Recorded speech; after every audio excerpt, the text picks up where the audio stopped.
Listo, entonces el día de hoy vamos a tener nuestra charla acerca de la lactancia materna. Este tema es demasiado importante en la pediatría y digamos que es el pilar de muchos otros temas de los cuales se desglosan innumerables beneficios para el recién nacido, para la vida en general de la persona. Y la relevancia que tiene, como les decía ahorita, para la especialidad es algo ya insuperable. O sea, este tema es de las cosas que todo médico general debería conocer y obviamente deberíamos ser partícipes de este proceso de la lactancia y también cómo podemos promocionar que se cumpla como se debe. Y bueno, el día de hoy tenemos como expositor al doctor Sergio Iván Agudelo. Él es nuestro tutor de grupo de interés. El día de hoy pues nos trae esta charla y Doc, la verdad agradecemos mucho que pues tengas este espacio para nosotros, para poder hablar sobre este tema. La charla, digamos que para las personas que no se encuentran ahorita, están, digamos que ya la grabación para poder eh, tenerla en nuestros archivos de grupo y pues el día de hoy estamos pues inmensamente agradecidos con que podamos tener este espacio para poder hablar de la lactancia. Entonces, si quieres, podemos empezar cuando lo desees, no hay problema.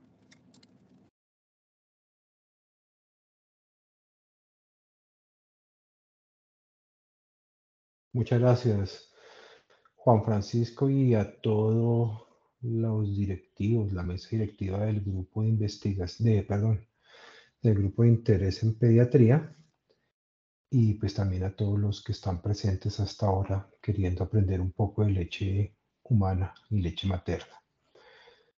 Me alegra también ver que el grupo ha renacido y que ha retenido fuerza. Hace algunos años estuve muy al tanto con ustedes desarrollándolo y apoyando a Daniela y a todas las que lo crearon. Me parece chévere, Juan Francisco y todos que retomen este grupo. Y ojalá pues sea de largo aliento. Hoy nos convoca un tema pues apasionante para algunos, debería ser para todos, para el 100%, que es el estudio, el conocer aspectos de la leche materna, de la lactancia, de la leche humana. Son aspectos diferentes, ¿no? Pero vamos a tratar de enfocarlos todos pues en leche humana. La leche humana la podemos estudiar, la podemos revisar desde muchos aspectos diferentes, es amplio. Claro, si ustedes miran o hacen una búsqueda, algún motor de búsqueda, alguna base de búsqueda, claramente podrán encontrar miles y miles de artículos sobre lactancia o sobre leche humana. Se puede estudiar desde aspectos de la mamá, del comportamiento, del recién nacido, de evaluación, aspectos más técnicos como desde el punto de vista de los componentes nutricionales o de las moléculas bioactivas a través de diferentes tecnologías ómicas. Se puede estudiar desde el punto de vista del binomio, de la mamá, ¿cierto? Es amplio el estudio y las perspectivas, o sea que eh, abarcar aquí todo el tema de la lactancia desde todas las perspectivas que se puedan ver, pues no sería suficiente. Voy a abarcar o la voy a concentrar en algunos puntos que hemos investigado en el grupo que nos gusta y que quería pues en este rato pequeño dejarles muy específico, ¿cierto? Algunos temas y datos muy específicos.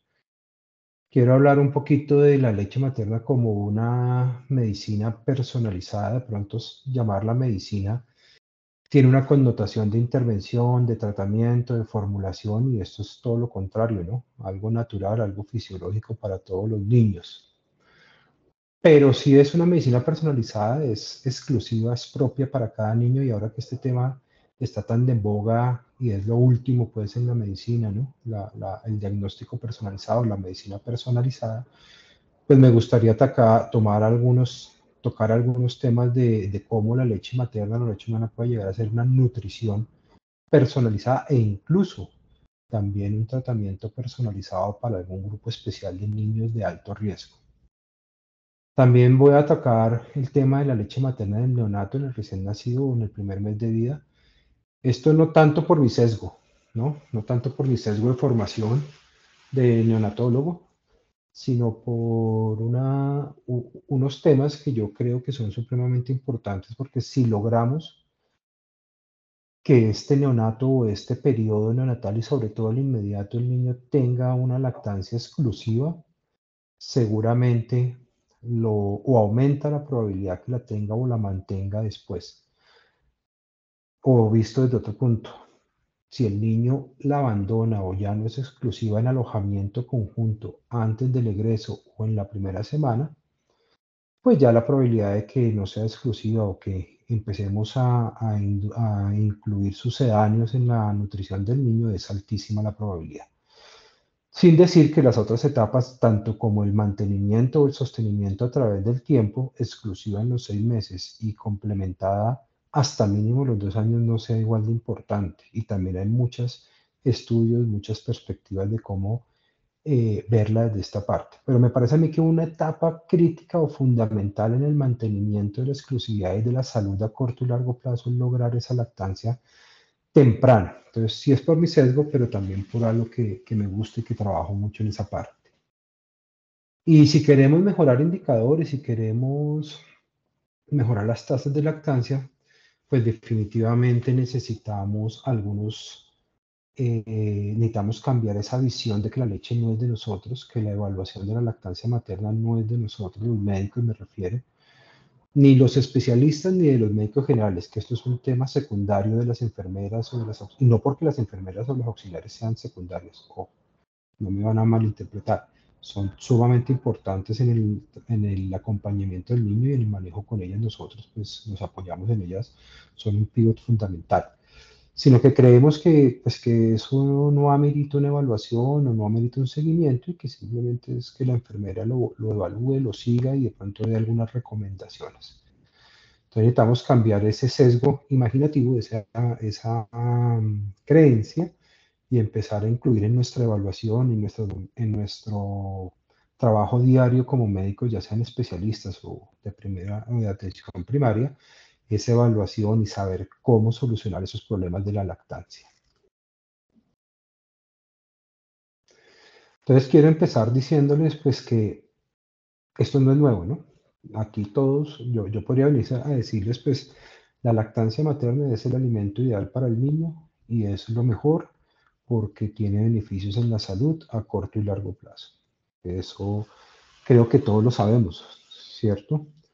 Desde hace muchos años se empezó a ver cómo esa lactancia o cómo esa leche materna impactaba en la salud e incluso no se hablaba solo de la salud inmediata, sino que tenía consecuencias, y eso todavía se sabe y ya se ha reafirmado las consecuencias que tiene la nutrición en los primeros días de vida con la salud del adulto, con las enfermedades crónicas no transmisibles. O sea, esto es un concepto importantísimo, pero no es un concepto nuevo, pues se ha venido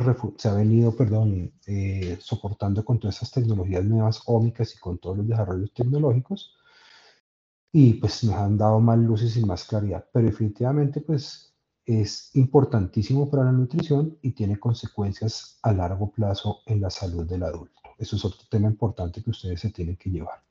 Sin embargo, sabemos esto, ¿cierto? Pero las tasas de lactancia exclusiva son muy bajas en Colombia, en Bogotá, en Chía y en el mundo. ¿Mm? ¿Por qué? Pues si sabemos que es el alimento ideal, que tiene impacto, que es costo efectivo, no vale nada, no cuesta, es fisiológico, es natural, tiene vínculo de apego, definitivamente los indicadores no están acorde con toda esta teoría.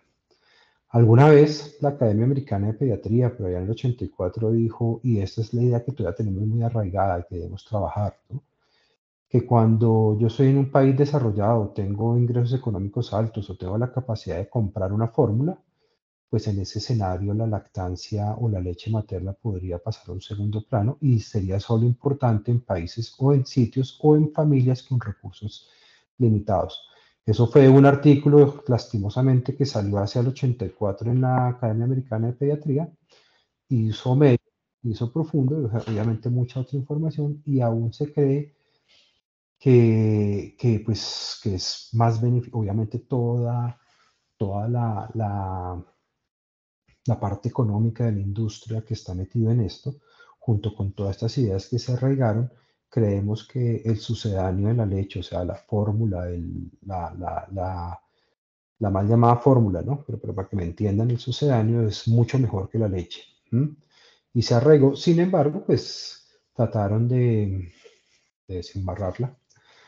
Y pues más adelante, pues a lo que les venía diciendo, hay mucha epidemiología, mucha historia, mucha información que definitivamente soporta que la leche materna es el alimento ideal para el lactante. Y no solo por sus beneficios a corto plazo, sino porque se mantienen y modula toda la salud del adulto, de las enfermedades crónicas no transmisibles que nos están matando en este momento, ¿no?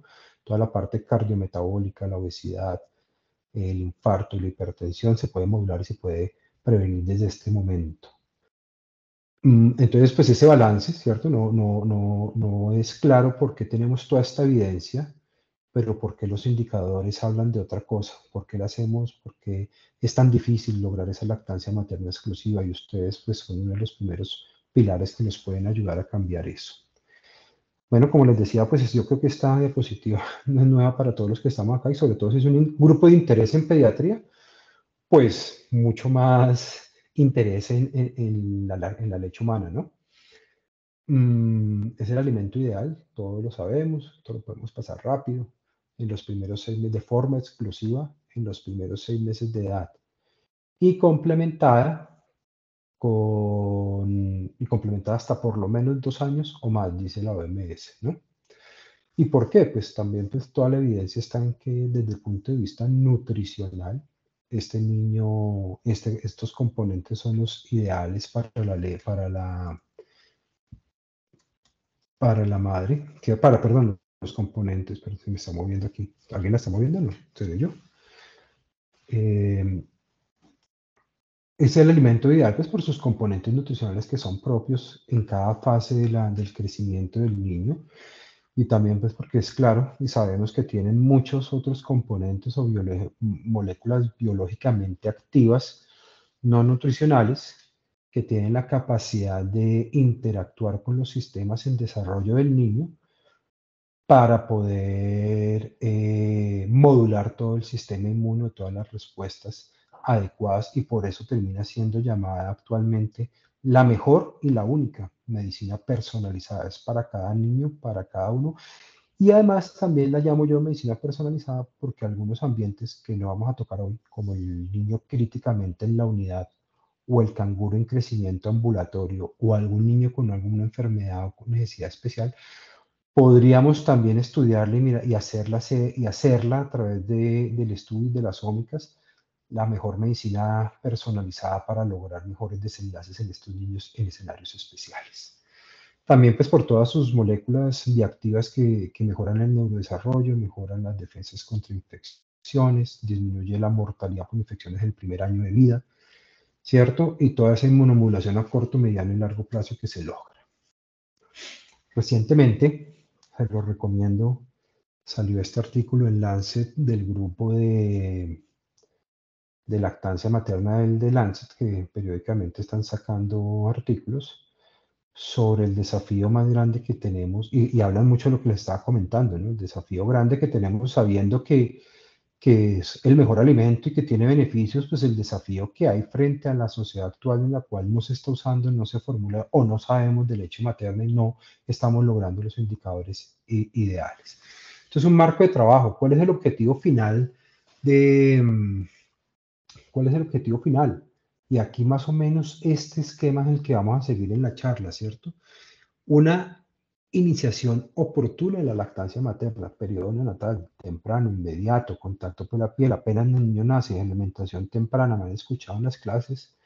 Bueno, de pronto acá había gente de afuera, pero pues la lactancia materna temprana en la primera hora, mire, acá sale como el objetivo principal del último artículo del 2023 en Lancet, ¿cierto? Mantenerla exclusiva, la iniciamos temprano y la mantenemos exclusiva. La continuamos después y eso nos va a tener impactos en la salud del niño y de la madre. Esta parte es la que más trabajo yo, ¿cierto? Pero esto es un marco conceptual de un trabajo de todas las esferas y de todos los cimientos de la sociedad, ¿cierto? Estructurales. Sabemos todo el problema de marketing de la industria frente a sus fórmulas y frente a sus productos de venta. Todo el daño que puede llegar a hacer. Acá se necesita trabajar desde políticas de salud públicas, gubernamentales, gobiernos en todos los, gobierno central, local, ustedes como médicos, ¿cierto? Para sacar políticas económicas y sociales y tecnológicas para fomentar y evitar todo este marketing que tanto daño hace. Esto se debe trabajar en diferentes escenarios. ¿M? Debemos trabajar en los escenarios en salud, donde están ustedes, en los sistemas de salud y en los servicios. Aquí están ustedes en un pilar fundamental para soportar. Muchas de la leche materna se abandona en este punto, ¿cierto? No debemos echarle la culpa solo a todo el marketing, a toda la industria. Muchas se abandonan acá, ¿por qué? Porque no sabemos darle solución a la mamá, no sabemos cuando tiene algún problema, cuando no sabe, cuando se enfrenta. Esto se trata de nutrición de su hijo, ¿cierto? Entonces no sabemos dar respuesta al problema de la lactancia, no sabemos evaluarla y la mamá termina abandonando. Y en muchos casos no solo la mamá termina abandonando, sino que terminamos nosotros solicitando o formulando sucedáneos de leche materna porque no estamos preparados. Bueno, comunitarias, ustedes la han trabajado con el doctor Fabio Rodríguez en toda su parte de la lactancia en escenarios comunitarios. La lactancia en el sitio de trabajo, después de los 3 meses para Colombia, cuando la mamá ingresa a su trabajo, pues debemos tener espacios adecuados, salas de lactancia, transporte, la hora de lactancia, todo lo que se pueda hacer en estos escenarios. El binomio, ¿cierto? Toda la parte de la actitud del binomio, evaluar el binomio, aquí está. Bueno, esto es educación, alimentos prelácteos, todo lo que las mamás tienden a darles al niño que está lactando de forma exclusiva. Le dan agua, le dan jugo, le pueden introducir vitaminas, otras cosas que se llaman alimentos prelácteos que no tienen nada que ver con la lactancia, pero aquí Lancet nos dice que esa actitud, todos los alimentos prelácteos son una de las principales causas de abandono y de destete precoz del lactante, tempranamente en el primer mes de vida, ¿cierto? Cuando la mamá se autorreporta que es insuficiente la leche, pues ¿qué debemos hacer? ¿Cómo es la actitud? ¿Cómo la evaluamos? Finalmente, si logramos trabajar en todos los pilares, y miren que acá están ustedes en estos dos, y obviamente todos los que van a ser saludistas, médicos familiares, todos los que nos van a ayudar para lograr este camino. Entonces, quiero hablar un poquito de cómo hacemos o por qué es personalizada para el recién nacido y para el lactante.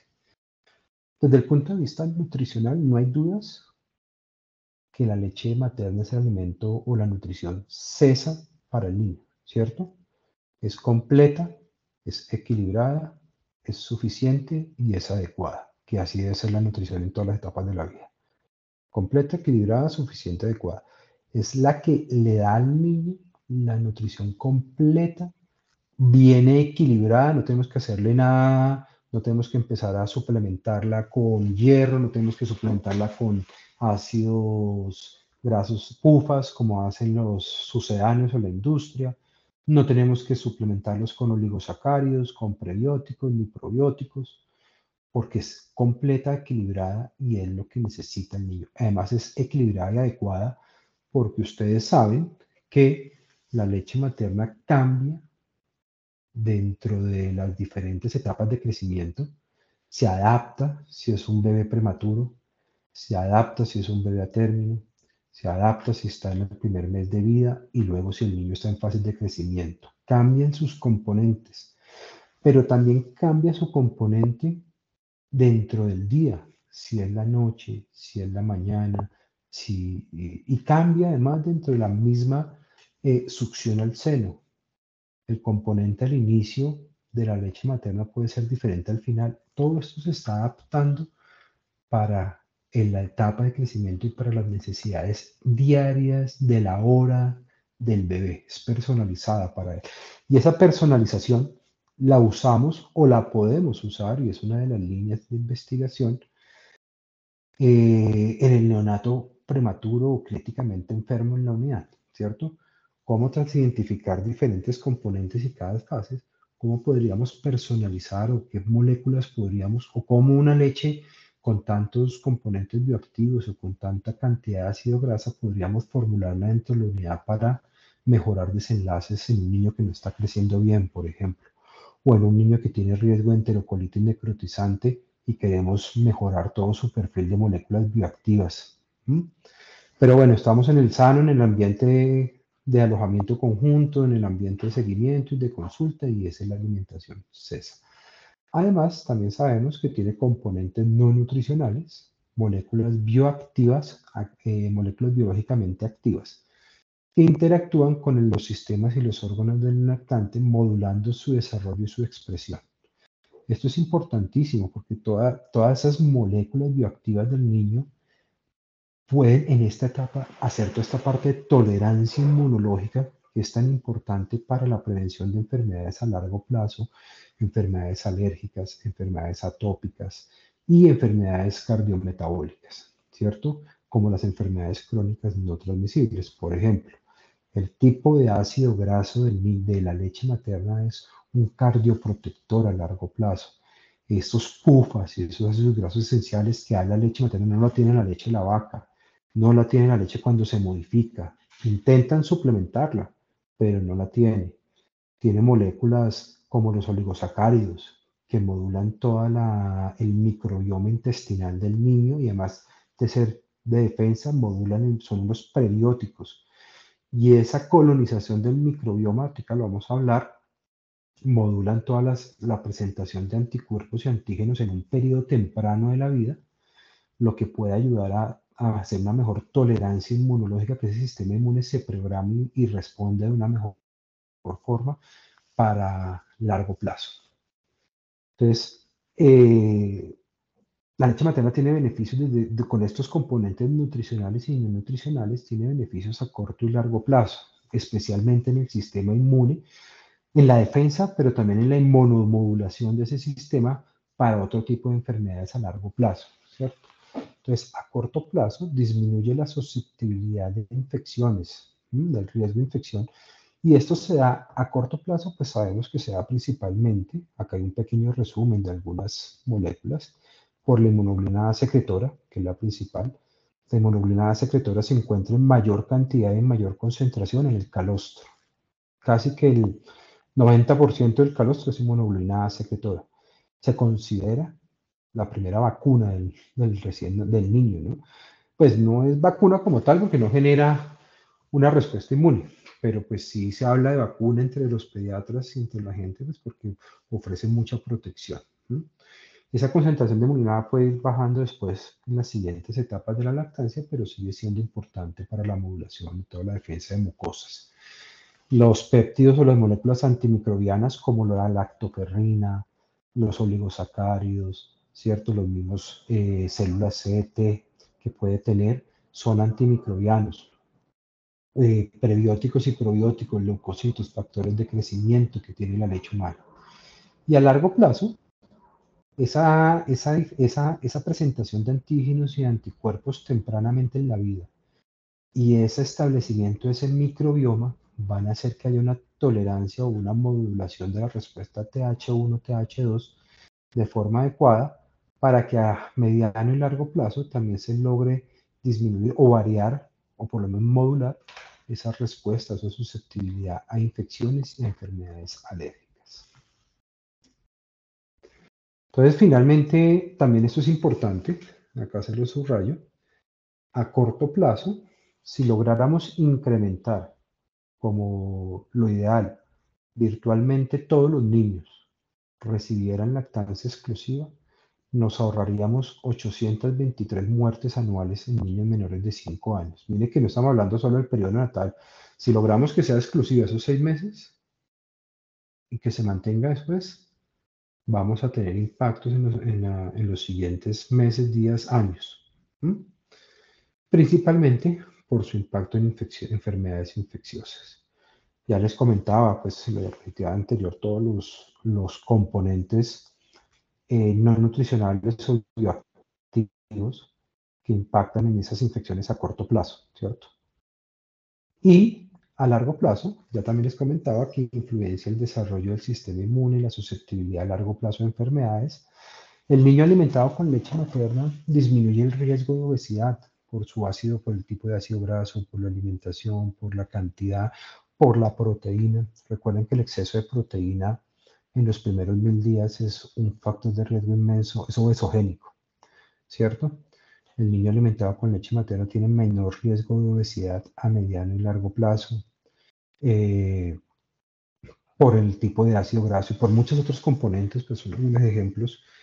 Disminuye el riesgo de enfermedades crónicas no transmisibles, de hipertensión, de diabetes tipo 2, sus complicaciones. Bueno, ¿cómo puede o cuál es la teoría para lograr esto a mediano y largo plazo? Pues ya les venía diciendo, primero por el microbiota intestinal que se establece.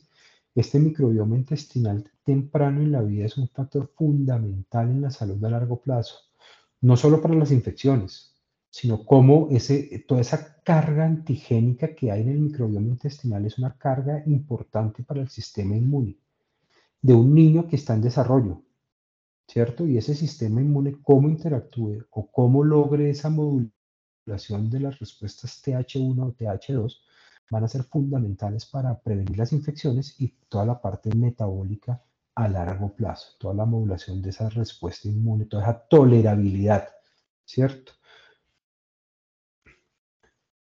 Otra cosa importante que debemos tener acá presente es que años atrás o tiempo atrás creíamos pues que la leche materna era estéril, ¿cierto?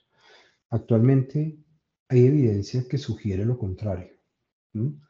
Hay estudios dependientes de cultivo y por métodos independientes de cultivo actuales como la secuenciación de próxima generación, o todas estas nuevas secuenciaciones y todas estas nuevas análisis bioinformáticos han mostrado que realmente la leche humana tiene su microbioma propio, pareciera tener su microbioma propio, ¿cierto?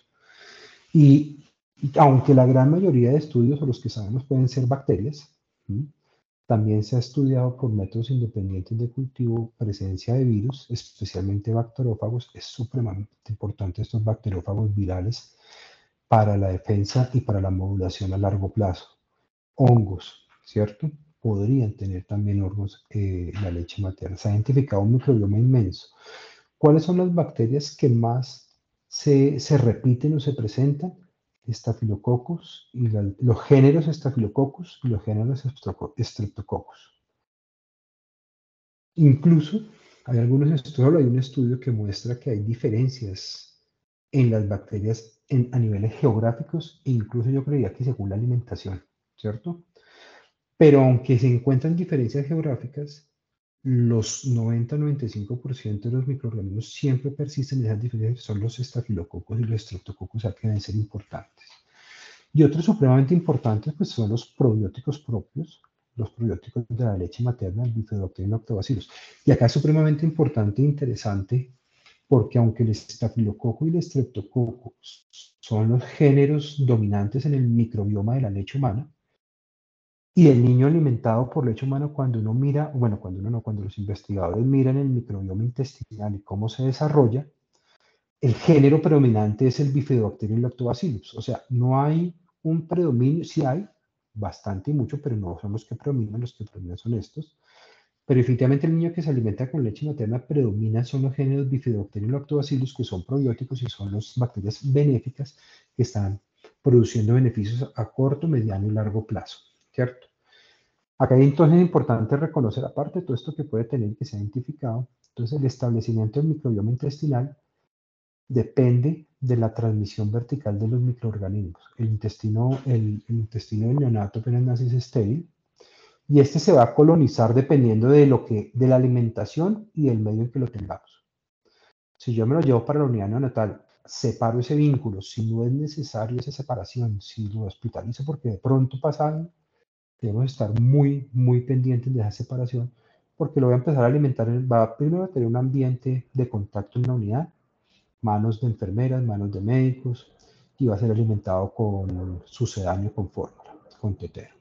Ese esteticio se va a colonizar diferente. En cambio, si yo dejo al niño en contacto piel a piel al lado de la mamá y recibiendo leche materna, va a ser un driver importantísimo en ese establecimiento, esa microbioma intestinal. Además que la propia leche tiene unos compuestos propios, los prebióticos, el prebiótico principal de la leche es oligosacáridos y de péptidos antimicrobianos que hacen que ese microbioma intestinal esté principalmente definido por estas dos bacterias. Pero entonces, ¿qué función tiene el microbioma? Pues sí, de nutrición, tiene funciones nutricionales, de tolerabilidad, función inmune, una carga antigénica para un sistema de desarrollo, un sistema inmunológico en desarrollo, ¿sí? ¿Qué tal nosotros presentándole al sistema del neonato en desarrollo pura E. coli, pura parásito y pura bacteria, enterobacterias de la unidad, ¿cierto? ¿Cómo se toleraría, cómo se desarrollará ese sistema inmune? ¿Cómo será su carga de respuesta aguda TH1, TH2? De metabolismo, también todo bien esta carga de cardiometabólica, defensa del huésped, obviamente. Incluso se habla, y me llama mucho la atención, de que puede modular comportamiento y emociones del neonato a mediano y largo plazo, ¿cierto? Alguna vez escuché yo no sé si esto ya pasó de moda, pero se hablaba del trasplante de materia fecal en el adulto como forma para algunas enfermedades crónicas transmisibles graves, bueno, algunas enfermedades de Crohn autoinmunes. Se hablaba de trasplante de materia fecal, ¿m?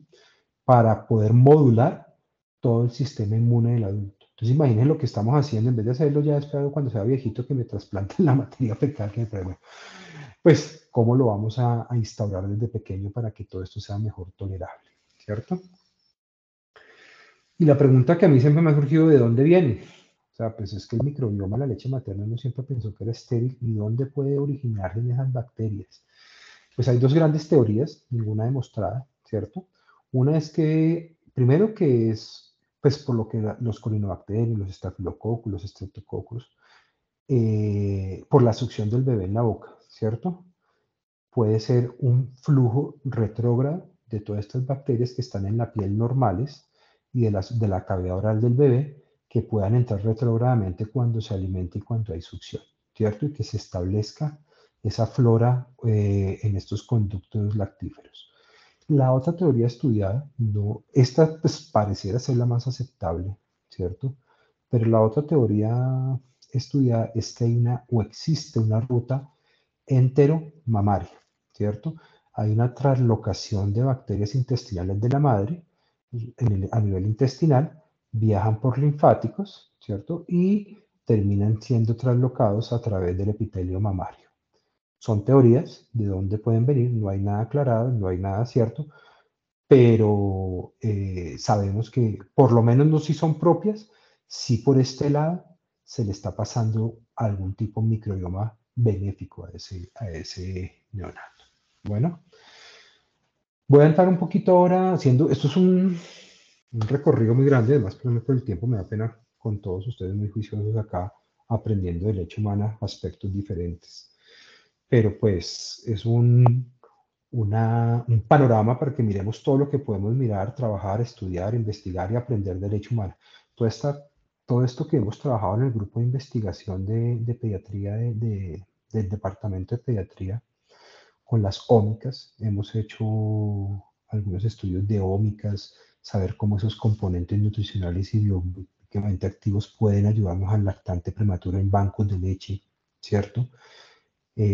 Cómo la alimentación de la mamá, tenemos ahorita un estudio que está sometido para financiación, si podemos modificar la alimentación de la mamá para modificar los componentes bioactivos o por lo menos nutricionales que queramos en la leche para modificar resultados en salud de la mamá, del bebé, perdón. ¿Sí? Si la nutrición de la mamá podría estar relacionada directamente con el componente nutricional o no nutricional de esa leche y de esa forma poder manipular la salud del recién nacido. Entonces, un panorama para que miremos que no solo es, pues, que ahora sí vamos a entrar con esa parte que es supremamente importante, de problemas, de mastitis, de cada 3 horas o a libre demanda. Bueno, hay muchas perspectivas que podemos ver. ¿Por qué en el recién nacido? Pues ya les decía, y miren la gráfica del artículo de Lancet, en donde si logramos iniciar esa lactancia temprana o es un objetivo primordial, sabemos que el indicador de lactancia materna temprana, de pronto los que no es inicio en la primera hora de vida, eso es un indicador de desenlace en lactancia materna. inicio de la lactancia, la primera hora y día, ojalá pues dejarlo en contacto con la piel y que logre alimentarse solitos y no separarlos, no llevarlos a pesarlos, a ponerle vitamina K, a chuzarlo, a meterle sondas por la cola, por la boca, etcétera. Ese es un indicador importantísimo porque se vean allá que si se logra en esa primera hora, seguramente la probabilidad para mantenerla exclusiva en alojamiento conjunto se incrementa de forma bárbara. Y ya les voy a mostrar por qué esto es importante, ¿cierto? Y si se logra en alojamiento conjunto y que logre salir de alojamiento con materna exclusiva, va a aumentar por lo menos la probabilidad de que se mantenga en los siguientes días, semanas o meses. Ahí viene toda la otra estrategia, ¿cierto? Para mantenerla exclusiva en los primeros 6 meses. Ese tema también lo trabaja mucho Fabio y lo hemos trabajado también en el grupo de investigación de pediatría. Pero entonces el impacto en el recién nacido, si logramos que se alimente en este periodo, va a tener impactos a través de todo el curso de la vida, ya lo vimos, ¿cierto? Obviamente también es importante saber que estos beneficios son dosis dependientes o tiempos dependientes. Entre más logremos exclusividad, 3 meses, 6 meses, ¿cierto? Mayor beneficios y mayor impacto va a tener. Pero vuelvo y le digo, por eso es supremamente importante el mantenimiento, pero estoy enfocado en este momento en cómo lograr que sea temprana para lograr mantenerla después, ¿cierto? Y porque pues va a impactar hasta la edad adulta. Bueno, el recién nacido propiamente puede proteger contra infecciones, puede tener beneficios metabólicos, como disminuir la hipoglicemia o las hospitalizaciones por hipoglicemia en el primer semana de vida, ya lo van a ver, ¿cierto? Ya lo voy a mostrar. Y cómo puede una lactancia adecuada disminuir el riesgo con la patología conocida como ictericia. Además, es que esto sería una charla como de una semana, ¿cierto? Todo el vínculo madre-hijo que se logra a través de la leche. Ese vínculo madre-hijo, ese contacto con la piel, ese apego, va a tener impacto intelectual y comportamental, va a tener mejores respuestas comportamentales, va a tener mejor resiliencia ese niño, ¿cierto? A mediano o largo plazo. Eso sería pues fundamental también como papás conocerlo. Y entonces en este punto, el inicio temprano en la primera hora y que sea exclusiva en el primer mes, se vuelve fundamental y debemos trabajar mucho ahí, en todas las fases. Pero es que bueno, yo estoy sesgado ahí, ¿cierto? Pero ¿qué pasa? ¿En qué estamos? ¿Realmente qué pasa? Pues miren que es triste el panorama en Colombia. La ENCIN es la encuesta más grande de nutrición en Colombia, la que nos habla sobre indicadores actuales y para dónde debemos ir. 2020 de haber salido, pero no lo han publicado. Pero lo último que tenemos es 2015 y ya les vamos a un estudio que hicimos que es la misma información. Pareciera no ha cambiado. Pero ellos mismos dicen, o ya sabemos que la lactancia materna exclusiva en el periodo neonatal incrementa la probabilidad de mantener al egreso y en los siguientes meses. Pero ¿qué pasa en Colombia? No es diferencia en el mundo. Solo el 72% y el indicador debe estar por encima del 99% inicia temprano en la primera hora, ¿cierto? Ese inicio temprano para Colombia se da en los mayores cuartiles de riquezas más bajos. Mire que de pronto eso tiene que ver un poquito con el artículo de Pediatrics y lo que les decía al principio. Creemos que porque tenemos, o sea, se volvió como un tema de estatus económico. Yo tengo dinero, tengo capacidad de compra, entonces compro la leche más cara del mercado. Bueno, si no tengo mucha capacidad de compra, entonces no compro la más cara, sino compro una menos cara. ¿Sí? Y eso me hace pensar por toda esa carga de industria farmacéutica que tenemos de estar presionando que eso es lo mejor para el niño. Así piensan los papás y muchos médicos piensan así. Pero miren que el inicio temprano en la lactancia materna, el beneficio, pues es que estamos hablando, no porque tengo mayor ingreso económico, porque una persona tenga mayor ingreso económico ya está asegurado un mejor desarrollo intelectual, una mejor resiliencia, mejores comportamientos, respuestas comportamentales de actitud. Estamos hablando de inteligencia emocional, de saber responder, de saber hablar. También estamos hablando de IQ, de neurodesarrollo, de obesidad, de muerte temprana. ¿Sí? Entonces el beneficio no se da por el ingreso económico, el beneficio es universal para todo el niño que se lacte. ¿Ok? Hay que tenerlo en mente. Y miren que en Colombia, en los cuartiles de riquezas más bajos existen más tasas de lactancia y es igual en países desarrollados. El nacimiento vaginal también incrementa la probabilidad de lactancia exclusiva y temprana. Es menor en el bajo peso al nacer, acá hay que trabajar mucho. Creemos que porque es de bajo peso al nacer no lo podemos alimentar o le damos otro tipo de alimento. Solo el 17% iniciaron en el primer día de la lactancia. Perdón, el 17% iniciaron el primer día, después de la primera hora, y el 10% lo iniciaron después del primer día del parto. Y además, el indicador, solo el 50%, o sea, la mitad de la gente, la mitad de la lactancia exclusiva cae en el neonato. ¿Sí ven la importancia? Si necesitamos que acá sea del 100%, la mitad está cayendo acá en el primer mes de vida. Ahí debemos trabajar. Solo el 50% de los niños que empezaron a ser alimentados permanecen siendo exclusivos en el primer mes de vida. ¿Y por qué estos indicadores es importante? Porque hay muchos estudios primarios y hay varios metaanálisis que acumulan toda esta información y el objetivo es mirar qué pasa cuando el niño recibe lactancia materna en la primera hora versus si la recibe después de la primera hora. Sea otro tipo de alimentos, sea o que no la recibió o se retardó la primera alimentación o primero se le dio un tetero y luego se le puso a lactar. Bueno, ¿sí? Si el niño la recibió en la primera hora, disminuye el riesgo de morir en 2 veces, ¿cierto? En el periodo neonatal, solo con esa primera lactancia temprana. Y la lactancia exclusiva presenta una disminución del riesgo de mortalidad y morbilidad asociada a infecciones en el primer mes de vida, ¿cierto? Perdón, el inicio de alimentación al seno posterior a la primera hora de vida, doble riesgo de morir. Si le inicio después del primer mes de vida, se va a morir el doble riesgo de morir. Y aquí este metaanálisis, que es otro, pues hay muchos estudios iniciales de esto, muestran cómo la probabilidad de muerte se incrementa de forma importante cuando no deja lactancia en la primera hora de vida. O sea que debemos trabajar mucho, ¿cierto? Entonces, los indicadores de lactancia en el recién nacido están caídos. No es solo en Colombia, en el mundo. Debemos trabajar mucho ahí. ¿Por qué? Porque si yo logro que se alimente en la primera hora de vida y que sea exclusiva en el alojamiento, pues voy a lograr que se mantenga exclusiva y voy a disminuir más del doble el riesgo de morir en ese primer mes de vida. O sea, y además, si logro que se mantenga y que se dé en ese primer mes, pues voy a tener beneficios en la salud a mediano y largo plazo. Entonces, ¿qué hacer? ¿Qué podemos hacer? Pues hay mucho que podemos hacer. Miren, traje este Cochrane, yo no sé si lo están viendo bien, yo no lo veo bien, pero es que mi pantalla es chiquita, espero que la vean bien. Pero hay este metaanálisis de Cochrane muestra que hay dos intervenciones que aumentan la lactancia materna temprana, ¿cierto?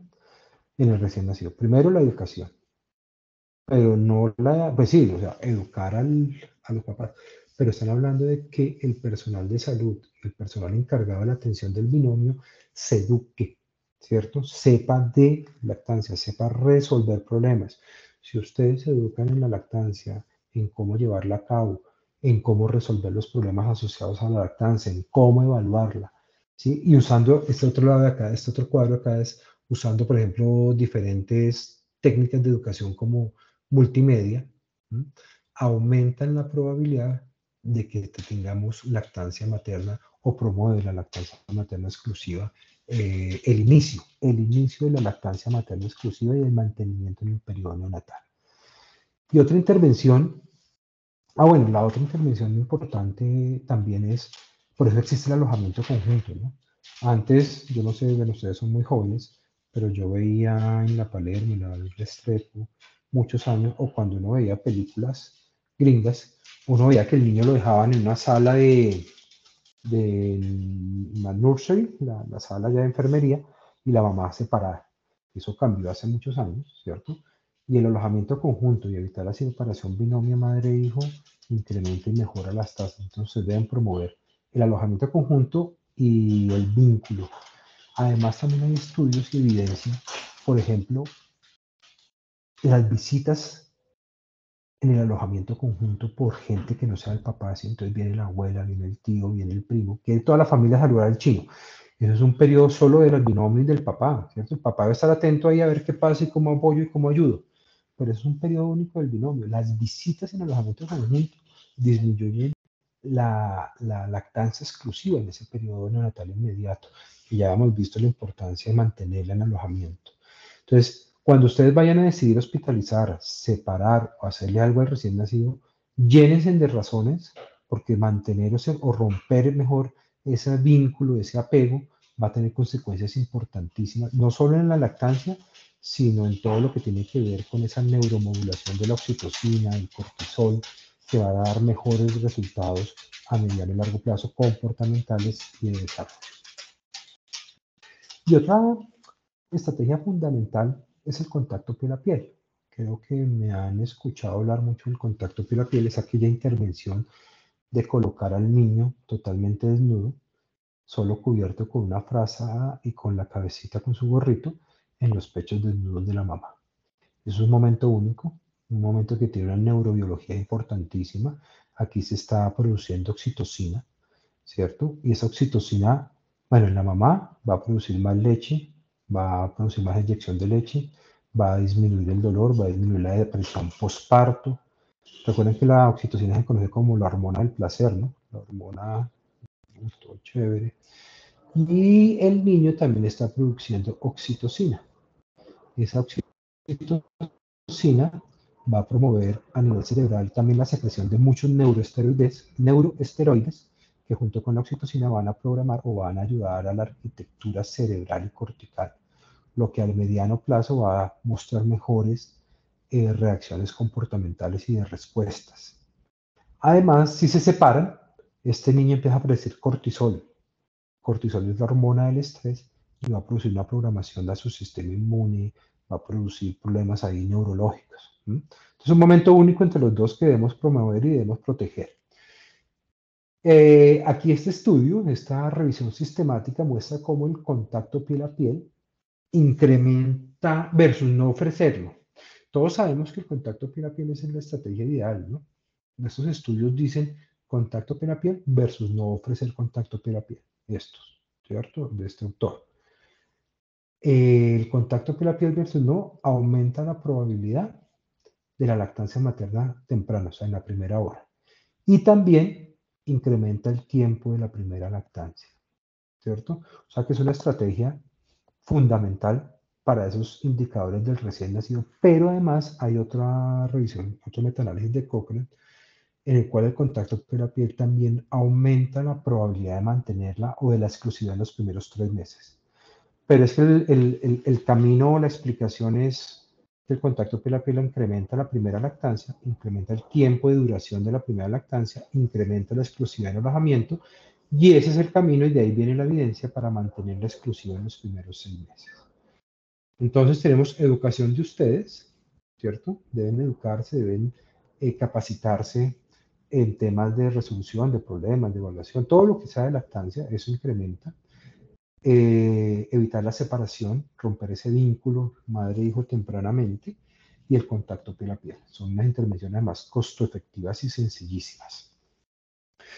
Sin embargo, en el grupo de investigación me gusta mucho a mí el contacto piel a piel y hemos publicado y hemos investigado algo de contacto piel a piel. Este es un estudio en Breastfeeding Medicine, ¿cierto? En la revista, perdón, de Breastfeeding Medicine, donde hacíamos un ensayo clínico.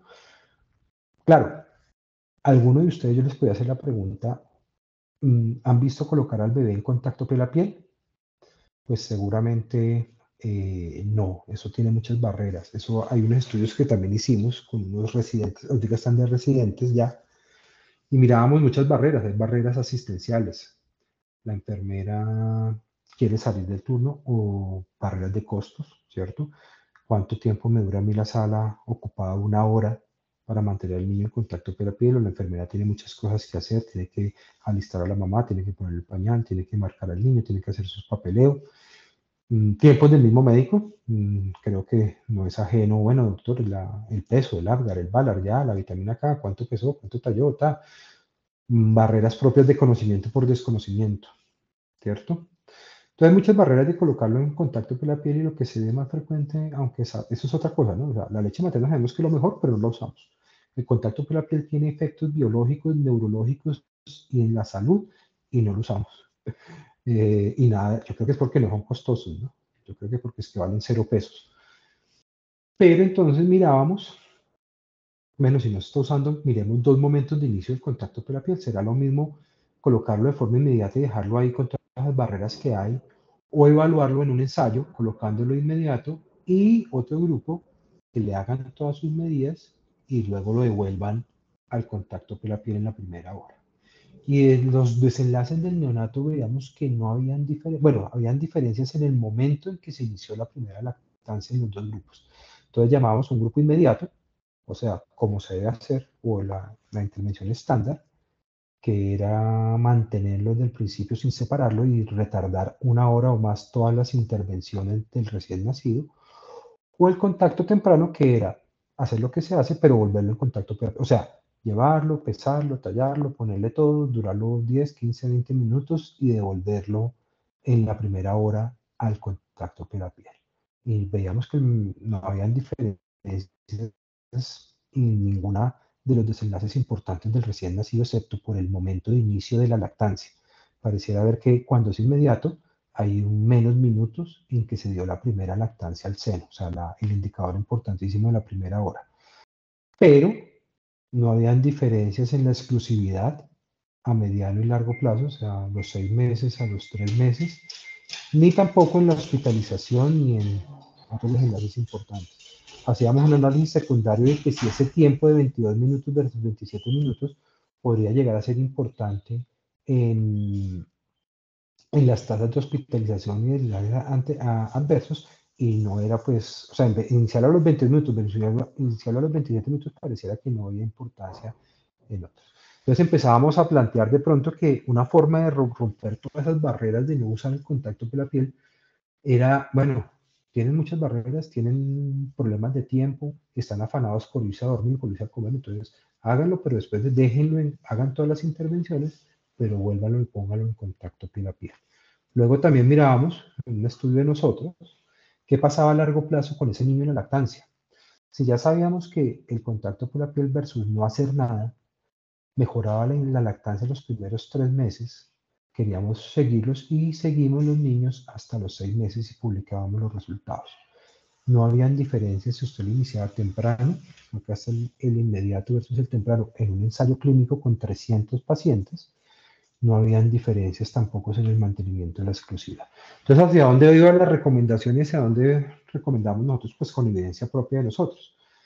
Pues, si usted tiene muchos problemas en dejarlo esa hora y retardar todas las intervenciones, de pronto, bueno, haga las intervenciones rápido, pero devuélvalo lo más pronto posible y déjelo ahí, no lo separe, ¿cierto? Mantenga al niño porque eso le va a mejorar todos los indicadores de lactancia o por lo menos los va a mantener igual que hacerlo inmediato y no hacerlo. Se nos planteaba aquí si metíamos un grupo paralelo, que es una pregunta clara, bueno, y si metíamos un grupo que no tuviera contacto, éticamente no lo hicimos, no creíamos correcto no ofrecerle contacto al niño y no queríamos en un ensayo clínico meter una intervención con la cual íbamos y tenemos claramente que no es ético no ofrecerle contacto piel a piel, y eso tienen que llevárselo ustedes, ¿no? No es ético no ofrecer contacto piel a piel después de toda la evidencia que hay frente al contacto en la salud del recién nacido y a largo plazo. Y los tiempos de lactancia en los primeros 6 meses tampoco eran diferentes. Ahí se está mostrando en la curva de supervivencia, ¿cierto? En el Kaplan-Meier. También hacíamos otro estudio interesantísimo en el hospital de Zipaquirá, pero publicado en Early Human Development. Zipaquirá se volvió famoso. Y veíamos no solo el beneficio, que era lo que les estaba contando, solo en la lactancia, sino en la hospitalización temprana. Y veíamos cómo el niño que no se hospitaliza, el niño que no se pone en contacto con la piel, tiene un riesgo muchísimo mayor de hospitalizarse, que es este acá arriba. O sea, si yo lo pongo en contacto con la piel, la probabilidad de hospitalizarse en la primera semana de vida del neonato disminuye en un 50%, solo colocándolo en contacto con la piel. Y la pregunta era, bueno, ¿y por qué? Pues claramente, las patologías por las que estos niños se hospitalizaban era hipoglicemia y problemas de alimentación, ¿cierto? Y esos problemas de alimentación y esa hipoglicemia estaban asociados a una mala alimentación o un retardo en la alimentación. Si yo lo pongo temprano en contacto con la piel, va a comer mejor, va a hacer una mejor desarrollo metabólico de toda su parte de mecanismos de hipoglicemia e incluso se va a enfriar menos. Y veíamos que esa hipotermia, ese enfriamiento menos, ayudaba a que ingresaran menos a la unidad. Entonces, miren, definitivamente es antiético, creo yo, en este momento de la evidencia, Estos son los pequeños de los que tenemos en el grupo. Tenemos muchos más estudios de contacto piel a piel en el grupo, pero toda la evidencia va a que así debemos hacerlo para mejorar lactancia y desenlaces en salud del recién nacido. Pero entonces, si las principales causas de hospitalización y los principales problemas de esa lactancia ¿qué debemos hacer? Son los problemas asociados a la lactancia. ¿Qué debemos hacer? ¿Qué podemos hacer? Entonces, el destete precoz, miren que uno creería que el destete precoz es porque hay un problema serio médico que definitivamente, pucha, no se pudo, no. La principal causa de abandono de la lactancia es porque la madre cree que no le bajó. Esto es de la encuesta de Colombia en 2015. La falsa hipogalactosis, ¿no? La falsa creencia de que no tengo leche o que no me baja leche. Es la principal causa de abandono, ¿cierto? No es un problema real. Esta hipogalactosis no es un problema real. La hipogalactosis real es muy rara, menos del 1%, de pronto en una madre obesa, ¿cierto? Pero la hipogalactosis real de esa creencia de que no me bajó leche no es, no, eso es más una creencia o una sensación que se maneja con educación y con evaluación y estar al lado de la mamá. O el otro es porque es que el niño no come, no se apega, no agarra, tengo problemas, ¿sí? Eso es un poco estrés, me duele. Eso se llama como alteraciones de la succión. Esto tampoco son problemas reales o problemas que uno diga que justifiquen el abandono de la lactancia, pero son los principales problemas de abandono, ¿cierto? Problemas en el pezón o problemas de succión. Y eso es para Colombia y para el mundo, ya van a ver. Y el periodo de mayor abandono, volvemos a lo mismo y a la línea que estoy manejando, es en el periodo neonatal. Es donde aparece la gran mayoría de problemas asociados a la lactancia en, en la primera semana, ¿sí? En alojamiento conjunto y la primera semana. Es cuando no me baja leche, yo no sé qué hacer, el niño no come, el niño no se quiere pegar al seno, el niño no sé qué. Eso ocurre ahí y esa es la principal causa y el principal momento de abandono de la leche.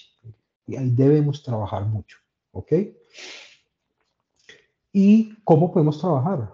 Pues evaluándola y sabiendo saber, evaluándola cuando hay un problema, objetivamente y temprano, no solo cuando la mamá nos consulta, porque cuando la mamá nos consulta seguramente ya alguien, el vecino, la mamá, el médico, la enfermera, alguien en el camino le dijo de un tetero, porque es que eso yo nunca pude con lactancia y eso es difícil.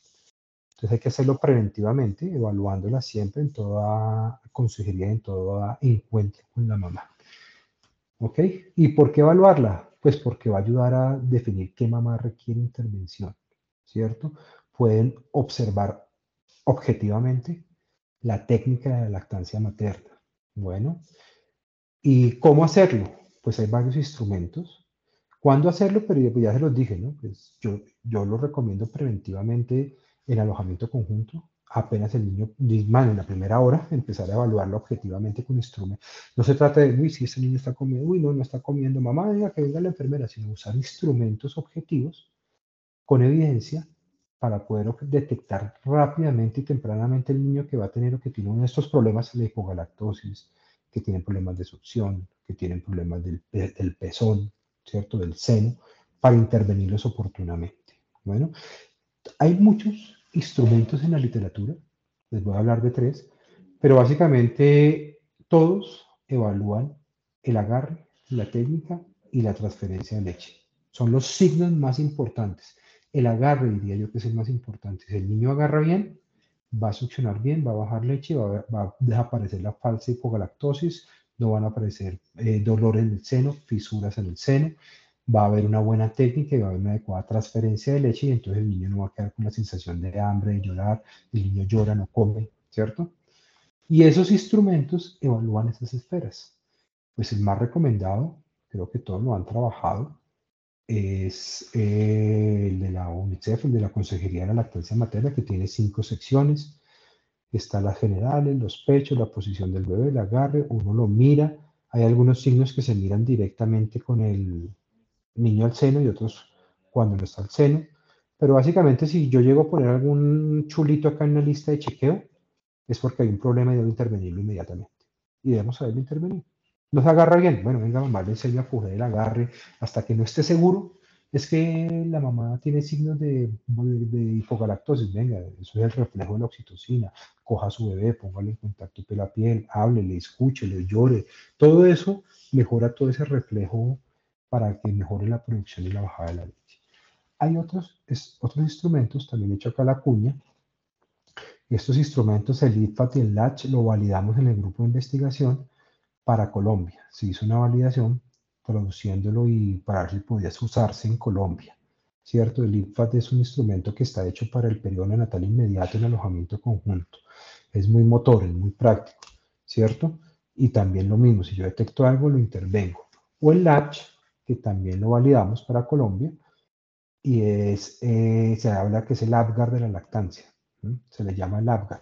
Pero miren que todos están evaluando cómo succiona, cómo agarra, cómo hay la transparencia, cómo de la deglución, cómo se la gorra, el tipo de pezón. Bueno, pero pues si vamos a usar alguno, pues este es el recomendado, pero estos son muy prácticos. Lo importante es que incluso hay instrumentos desde la perspectiva de la mamá. Ustedes lo pueden bajar de internet y se lo pueden dar a la mamá cuando se vaya al alojamiento conjunto y la mamá lo autollena, lo autogestiona para que ella tempranamente sepa si está teniendo problemas y pueda buscar ayuda. Bueno, lo importante es hacerlo objetivamente. ¿Y por qué? Pues porque debemos saber que si hay problemas se va a destetar precozmente, ¿cierto? Mirábamos esos factores de riesgo de si esa lactancia, entonces, ¿cuáles son la caracterización de la lactancia? O sea, cómo se está llevando bien con el instrumento de la OMS y algunos factores de riesgo para que no se hiciera y algunos desenlaces. Bueno, este estudio está en sometimiento, está en revisión por pares, no ha salido, entonces, pues, son datos que voy a compartir, pero no son, sí son oficiales porque son de nosotros, pero no están en la literatura, pues, no compartir, pues. Usábamos el instrumento de la UNICEF y mire que en 120 neonatos que incluimos, los problemas que encontrábamos en la primera semana, en alojamiento, el seguimiento se hizo en alojamiento conjunto en la primera semana y en el primer mes. Son los mismos que hay en la literatura en nuestra corte de 120 neonatos. La falsa hipogalactosis es que eso de que es que a mí no me baja el seno, no me baja la leche, es que mi niño queda con hambre, es que no produzco leche, es que yo no soy lechera. Eso es falso y eso hay que saberlo manejar y eso se detecta con los instrumentos. Las fisuras, claro, si hay una mala agarre y una hipogalactosis, empiezan a haber fisuras y además los problemas de succión, que es que no agarra, que no coge, que no quiere, no venga, démosle mejor un tetero. Eso es en el mundo, en Colombia y en nuestra corte que estudiábamos.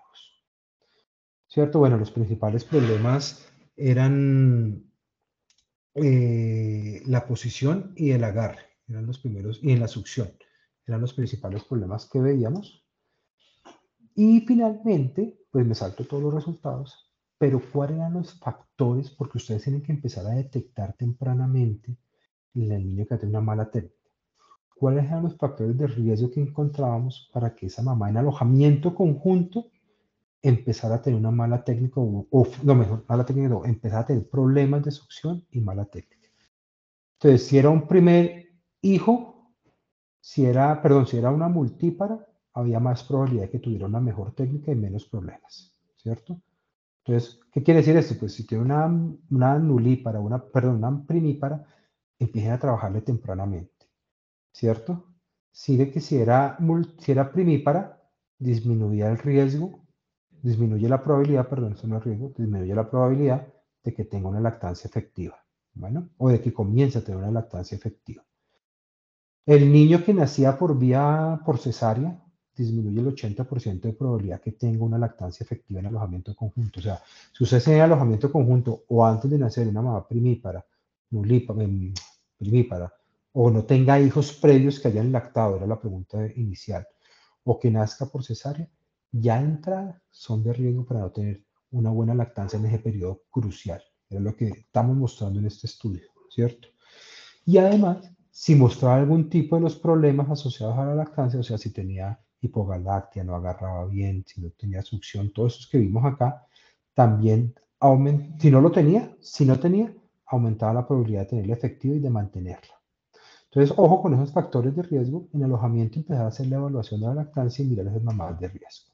Bueno, ya para no molestarlos y aburrirlos más con leche, solo tocamos 3 punticos porque la leche la estudiamos en el grupo y la evaluamos desde muchas perspectivas y nos fascina. Creo que los que han rotado con nosotros saben que Fabio y yo, pues nos gusta mucho la leche materna, ¿cierto? Entonces, ¿qué puntos claves se llevan?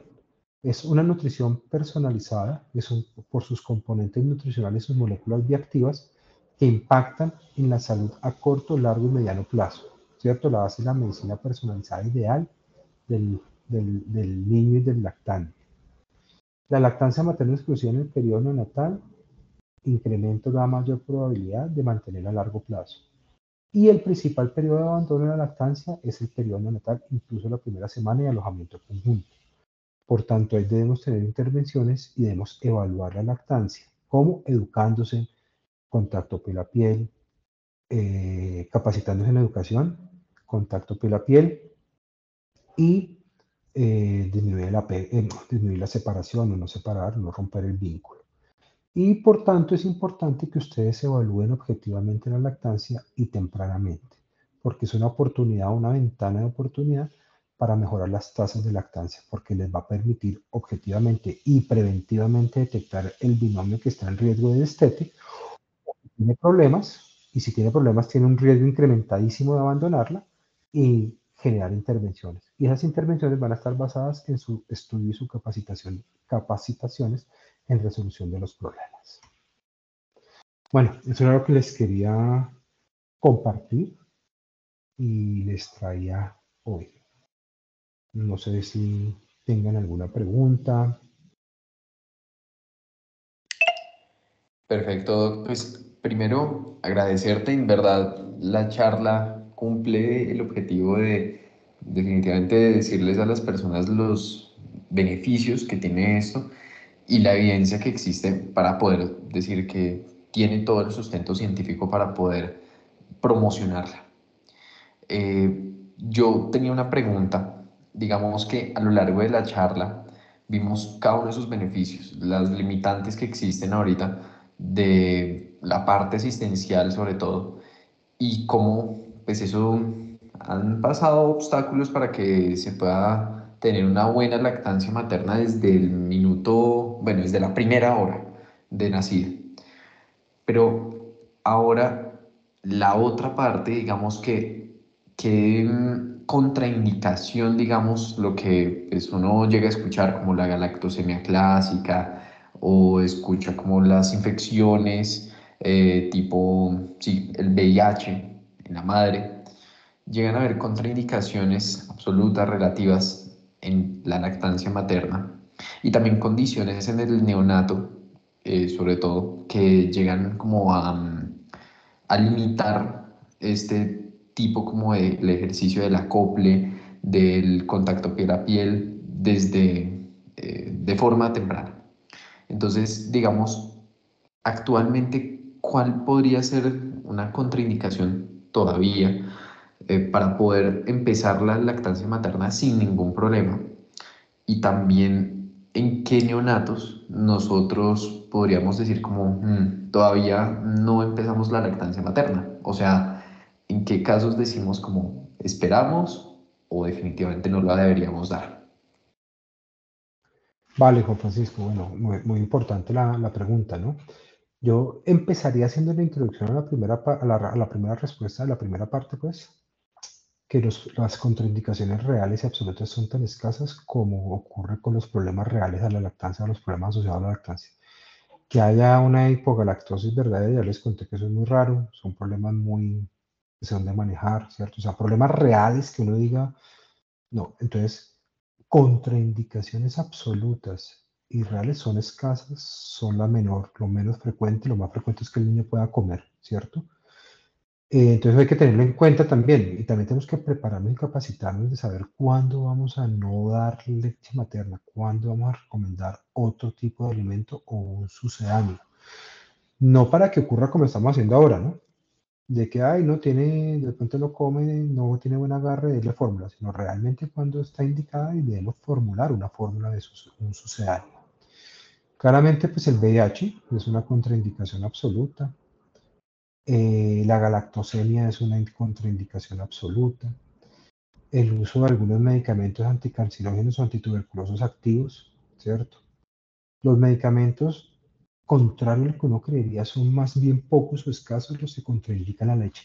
Pero miren que otra causa de abandono de la leche, o perdón, no de abandono, porque no lo abandona la mamá, sino que uno le dice a la mamá, el médico le dice a la mamá que no le dé porque está recibiendo medicamentos, son porque creemos que los medicamentos, los antibióticos comunes son contraindicados. Hay una página de la lactancia que les ayuda a aclarar rápidamente. El ejercicio lo hacemos a veces en clase y miramos realmente cuando se inventan algún medicamento, tienen algún invento, uno lo mira y dice que no es contraindicado, es darle la leche. Entonces también ahí incluye también capacitación, estudio y tener esas herramientas a la mano, porque a veces cuando uno no sabe, prefiere irse por el lado, no, suspende la leche nada más porque ese medicamento no. Y suspender la leche tiene unas consecuencias bárbaras en la salud a corto, mediano y largo plazo. Entonces las contraindicaciones serían esas, Juan, VIH, galactosemia, problemas, algunas infecciones son muy relativas, no todas, algunas de storch, pues no todas son más de contacto y de succión, sino más bien de expresión de la leche, se le puede dar la leche expresada. Y algunos medicamentos, pero pues debemos saber cuáles sí y cuáles no. Y la otra parte de la pregunta, ¿cuándo no formularíamos? Yo creo que pues en el neonato enfermo, no le vamos a dar alimentación o usar el tracto gastrointestinal de un neonato de un lactante enfermo, ¿no? El que vamos a transportar, el que le van a hacer algún traslado, el que nació asfixiado, el que está con dificultad respiratoria. Bueno, ese neonato, y además que es el menos frecuente, de 10 neonatos que nacen, 2 o 3 están enfermos, el resto comen menos, porque es el 10% de neonatos que se enferman. Entonces, de 10, 1. El resto a comer. Bueno. Perfecto, Doc. Sí, excelente, porque así ya creo que ya sabemos cuáles son, entonces sí son las verdaderas contraindicaciones para que pues, los asistentes y quienes vean la charla, en realidad es poco lo que debería restringirse el tema de la lactancia materna. Listo, Doc. Gracias. Creo que sí, Mateo, ¿tienes la mano levantada? Si quieres, dale. Hola, Doc, buenas noches. Quería hacer una pregunta, sobre todo viendo que digamos que hay un difícil acceso a la lactancia materna y lo que teníamos como conocimiento general era que los sucedáneos de la leche materna era la segunda opción. Pero sí me gustaría que habláramos un poco de la estrategia de los bancos de leche humana que se han utilizado últimamente y que, por ejemplo, conozco que el hospital de Zipaquirá también lo tiene. Entonces no sé si podemos hablar un poco de eso.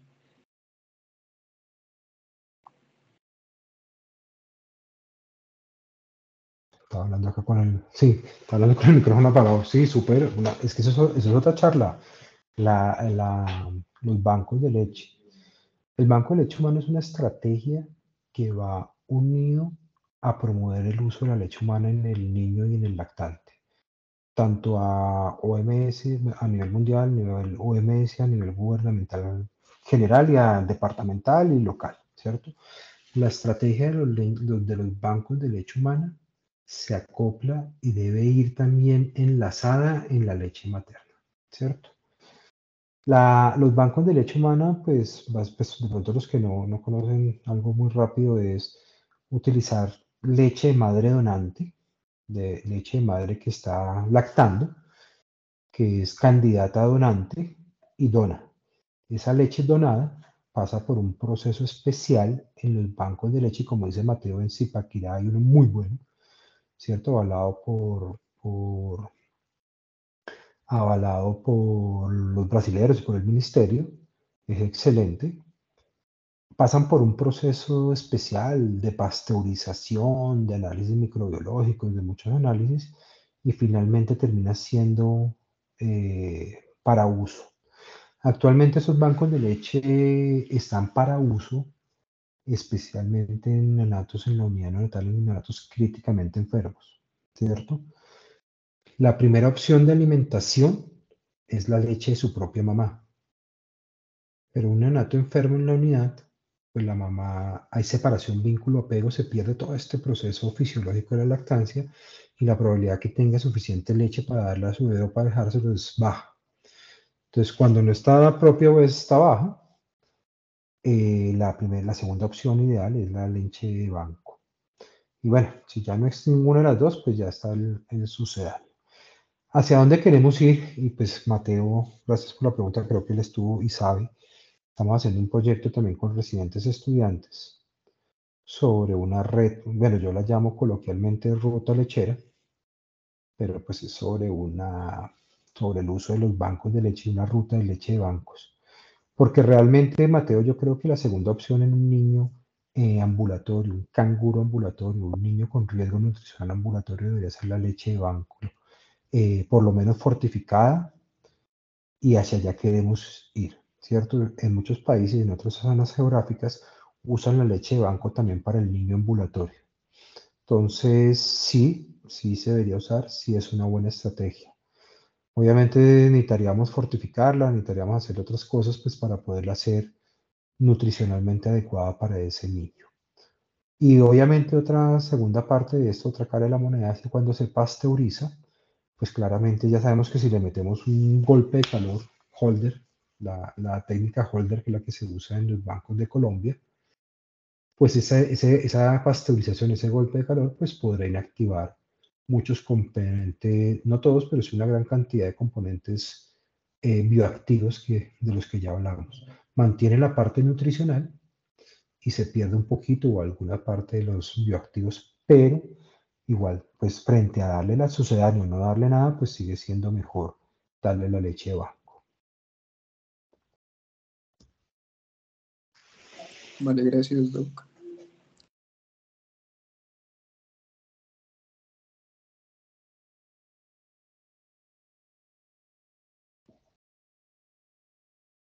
Bueno, no sé, Juan Francisco. Sí, yo creo que Doc muy claro, la verdad. No veo tampoco más manitos levantadas, pero bueno, en verdad, muchísimas gracias, Doc. Muy, muy buena charla. En realidad, pues nosotros aquí en la Sabana tenemos un gran énfasis en ser personas muy dadas a patrocinar a donde vayamos la lactancia materna y pues nada, estar completamente capacitados para saber si están haciéndose bien las cosas o no. Entonces, agradecerte en realidad por este encuentro y por habernos dado todos estos tips y la evidencia científica que existe al respecto, que pues es abundante. Entonces, muchísimas, muchísimas gracias, Doc, en serio. Bueno, no, gracias a todos por la invitación, gracias por el comentario de que sean ustedes los mismos, ¿no?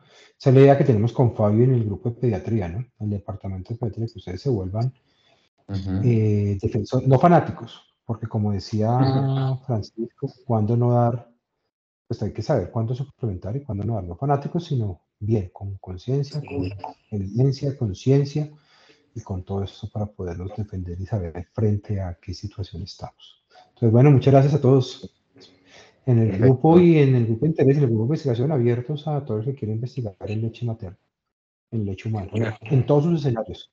Bueno, Eso, para que se animen de una. vale, muchas Listo. gracias. Que Saludos estén muy especial a bien. todos. Muchísimas gracias, Doc. Gracias a ustedes. Vale, chao, Bueno, chao. Estén muy bien. chao. Feliz noche.